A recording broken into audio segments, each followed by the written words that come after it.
बोलिए श्री वृंदावन बिहारी लाल की जय। श्री गुरुदेव भगवान की जय। हर हर हर महादेव शंभो। आप वैशाख मातम को श्रवण कर रहे थे। आपने कल वैशाख मातम को श्रवण किया। अब आपको पहले हम वैशाख मास के श्रवण और दान की विधि क्या है वो आपको बताएंगे। किस प्रकार से वैशाख मास को आपको संकल्प लेकर के और नियम धारण करके विधि पूर्वक वैशाख मास स्नान करना चाहिए। सबसे पहले हम मन में संकल्प ले लें कि हमें वैशाख मास स्नान करना है, क्योंकि वैशाख मास में स्नान करने का फल राजसूय यज्ञ के बराबर है, अश्वमेध यज्ञ के बराबर है। जिन यज्ञों को हम नहीं कर सकते वो वैशाख मास में स्नान करने मात्र से मिल जाता है। इसलिए वैशाख मास में ब्रह्म मुहूर्त में उठ करके, वैसे तो प्रतिदिन ही ब्रह्म मुहूर्त में उठ करके स्नान करना चाहिए, क्योंकि देर में जो उठते हैं जगते हैं उनको बड़ा भारी पाप लगता है। भरत जी जब ननिहाल से लौटे और पता लगा कि लक्ष्मण और राम को वनवास हो गया है, पिता का स्वर्गवास हो गया है, तो भरत जी से जब सारी बातें कैकेयी से पता चल गई तो भरत जी माता कौशल्या के पास में गए और भरत जी को ऐसी शंका हुई कि कहीं माता कौशल्या यह न समझे कि इस षड्यंत्र में मेरा भी हाथ है, यानी मैं भी ऐसा ही चाहता था और मेरे से पूछताछ करके ये सब हुआ है, कहीं माता ऐसा ना समझे। इसलिए भरत जी माता कौशल्या से कह रहे हैं कि हे माता कौशल्या, अगर इस षड्यंत्र में मेरा कोई हाथ हो, मुझे षड्यंत्र के बारे में पता भी हो, तो मुझे वो पाप लगे जो प्रातःकाल न उठ करके सूर्योदय के बाद उठता है। सूर्योदय के बाद उठने वाले को जो पाप लगता है वो पाप मुझे लग जाए। राधे राधे। तो देर में उठने का कितना बड़ा पाप होता होगा जो भरत जी माता कौशल्या को ये विश्वास दिलाते हैं कि अगर इस षड्यंत्र में मेरा कोई भी हाथ हो तो जो सूर्य उदय होने के बाद उठता है उसको जो पाप लगता है वो पाप मुझे लग जाए। राधे राधे। इसलिए वैशाख मास में प्रातःकाल ब्रह्म मुहूर्त में उठ कर के स्नान कर लेना चाहिए और ये संकल्प कर लेना चाहिए कि मैं 1 महीने तक वैशाख महात्म को श्रवण करूँगा, जमीन पर सोऊंगा, एक समय भोजन करूँगा, एक समय फलाहार करूँगा और झूठ नहीं बोलूँगा, ठगी बेईमानी नहीं करूँगा और किसी के साथ छल कपट नहीं करूँगा, किसी की बुराई नहीं करूँगा, क्रोध आलस्य नहीं करूँगा। पूरे 1 महीना में दीनहीन की सेवा करूँगा, अपने माता पिता सास ससुर आदि की सेवा करूँगा, गरीबों की सेवा करूँगा। ये नियम धारण करके प्रतिदिन प्रातः काल में ब्रह्म मुहूर्त में उठ करके भगवान लक्ष्मी नारायण का पूजन करना चाहिए। भगवान लक्ष्मी नारायण को धूप दीप तिलक चंदन से पूजन करके, षोडशोपचार से पूजन करके, उनके चरणों में माथा टेक करके उनसे ये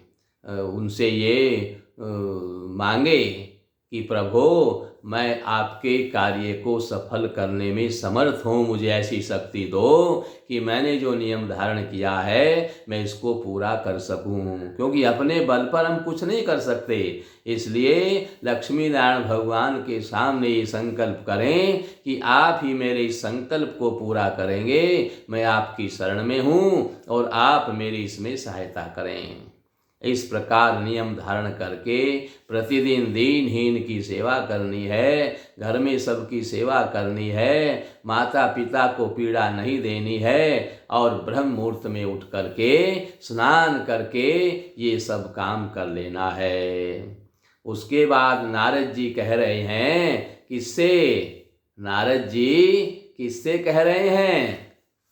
कल आपको बताया था कि नारद जी ब्रह्मा जी के पुत्र हैं और राजा अम्बरीश ने उनसे सवाल पूछा था कि सब पापों का नाश करने वाला महीना कौन सा है, मैं ये जानना चाहता हूँ। इसलिए राजा अम्बरीश से नारद जी कह रहे हैं, हे राजन, जैसे सतयुग जैसा युग, वेद समान शास्त्र, गंगा जैसी नदी और गंगा जैसा जो तीर्थ है वो, और जल दान जैसा दान, भार्या के समान सुख, खेती जैसा धन, जीवन के समान लाभ, नेत्रों के समान ज्योति, भोजन के समान तृप्ति, सत्य के समान यश, आरोग्य के समान हर्ष कोई नहीं है। ऐसे ही वैशाख मास के समान कोई दूसरा मास नहीं है।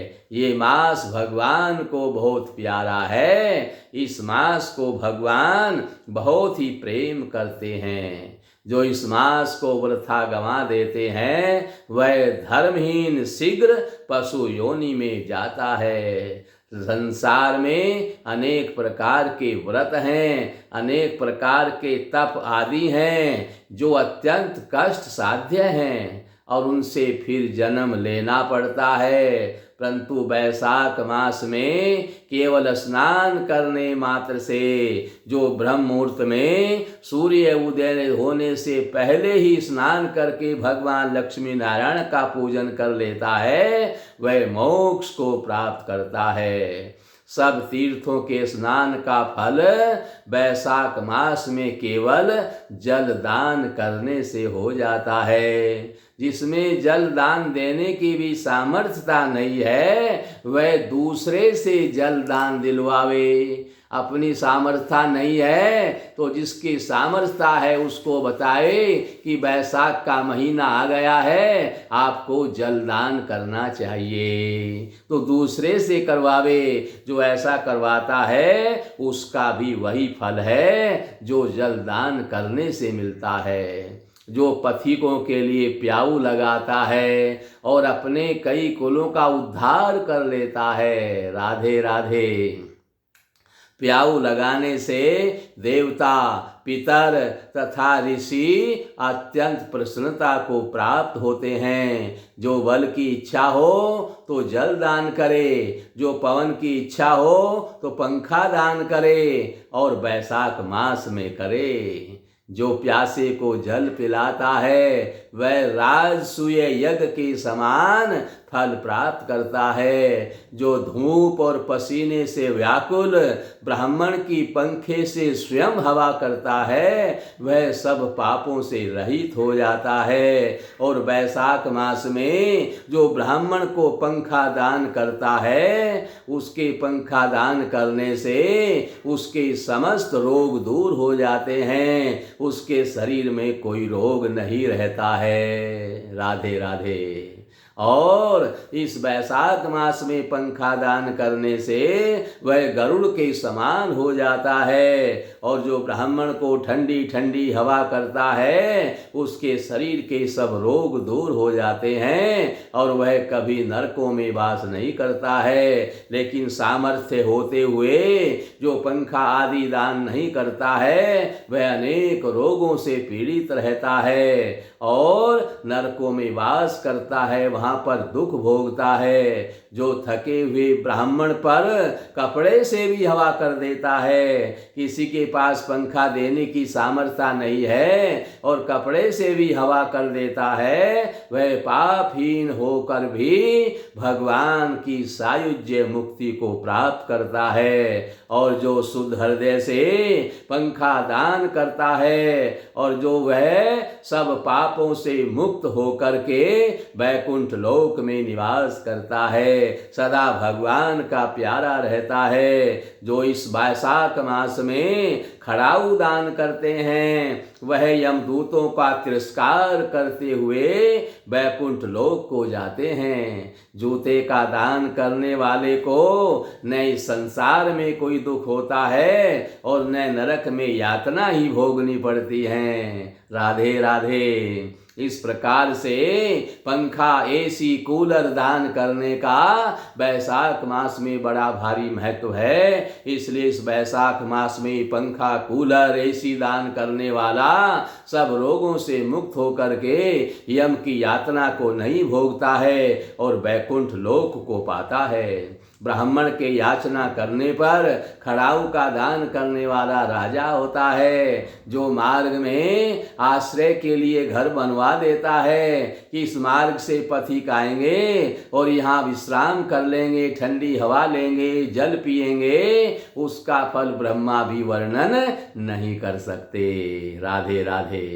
और जो अतिथि ब्राह्मण को भोजन करवावे उसके फल का भी कोई विस्तार नहीं है। अन्नदान पाने वाला अपने माता पिता को भी भूलकर दानी ही को अपना सर्वस्व मानता है। माता पिता तो केवल जन्म के दाता हैं, इसलिए विद्वान लोग अन्नदान देने वाले को पिता कहने लगते हैं। अन्नदान से उसके पितर लोक में प्रसन्न होकर के प्रसन्न मुद्रा में अनेक प्रकार के सुख भोगते हुए और इंद्र के समान पूजे जाते हैं। ऐसे दानी को जो वैशाख मास में अन्नदान, खड़ाऊ दान, पंखा, कूलर, एसी ये सब दान करते हैं तो उनके पितर लोक में इंद्र के समान पूजे जाते हैं। उनका बड़ा भारी सम्मान होता है। सभी उनके चरणों में नमस्कार करते हैं, रात दिन उनकी बड़ाई करते हैं और उनकी जो संतान है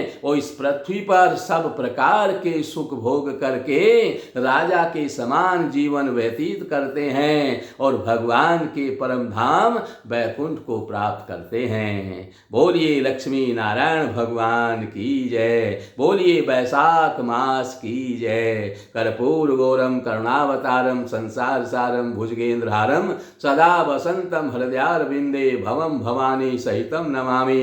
त्वमेव माता च पिता त्वमेव बंधु च सखा त्वमेव विद्या द्रविणं त्वमेव सर्वं मम देव। नीलांबुज श्यामल कोमलांगम सीता समारोपितवां भागम पाणो महासायक चारु चापम नमामि रामं रघुवंशनाथम। इस प्रकार से आपने ये वैशाख महत्तम श्रवण किया। आज वैशाख का द्वितीय दिवस है। कल आपको तृतीय दिवस की महत्तम की कथा श्रवण कराई जाएगी। उसका इंतजार करना और समय पर अपने विधि पूर्वक सब प्रकार के नियमों का पालन करते हुए प्रतिदिन वैशाख मास का श्रवण करें और अपने मनुष्य जीवन को कर्तार्थ करें।